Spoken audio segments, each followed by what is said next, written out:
$100 for an EpiPen. There's lots of conspiracies that are out there. But this idea that professionals are involved in conspiracy, there's just nothing to it. And the idea that professionals wouldn't want to find something astounding, there's nothing to that. There's truly nothing to it. And what I'm working with Andy to develop is like, you have a mystery, so Andy, you tell me how I solve this. What do I need to produce evidence-wise?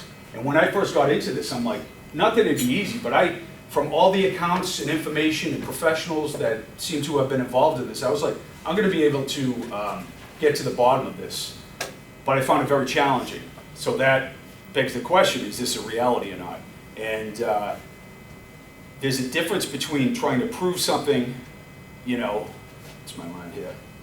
No, solving and proving are totally different, right? Like, I have this theory, I have to prove it. Instead of like, wow, I want to solve this mystery, so I'm going to be much more objective.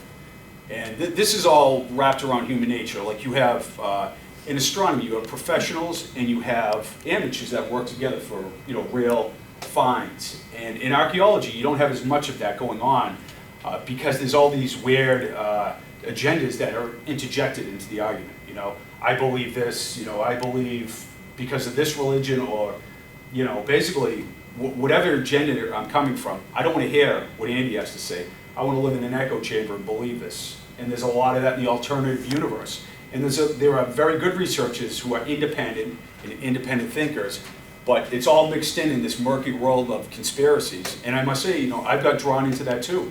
this belief that, like the Smithsonian, they're looking the other way or they're hiding something, and it's really compelling because it's like, I'm right and there's the enemy, like I'm the big hero and I'm battling, the big institution. What I was really pissed about with the Smithsonian is they're taking money from the Koch brothers to obfuscate the truth about climate change. So I was going off on that at my TED Talk, and it got misconstrued that I was talking about the secret vault or something like that. So the point is, there's real conspiracies out there, but how do you solve a problem? And you engage professionals and you go back and forth, and we all have to agree there is a standard that must be met to prove something, right? So I just find it disconcerting how much garbage is out on the internet. Like I said, I killed off my Facebook account, I got off the internet, I killed off my phone, I'm like Thoreau now with my cat, and I just burned it to the ground, and I started anew. It's like, I have a love of ancient cultures and mysteries, but I couldn't trust anyone. There's like 3 people I can trust their research, say independently, or 5 or 10 or whatever, and there's just so much garbage floating around there. And I know I've added to that with this idea that, like, in my zealousy to get this whole problem looked at, I've taken it too far, certainly. Like, what the hell, why doesn't it get looked at, And, it's just the nature of the beast. I'm like, I don't know.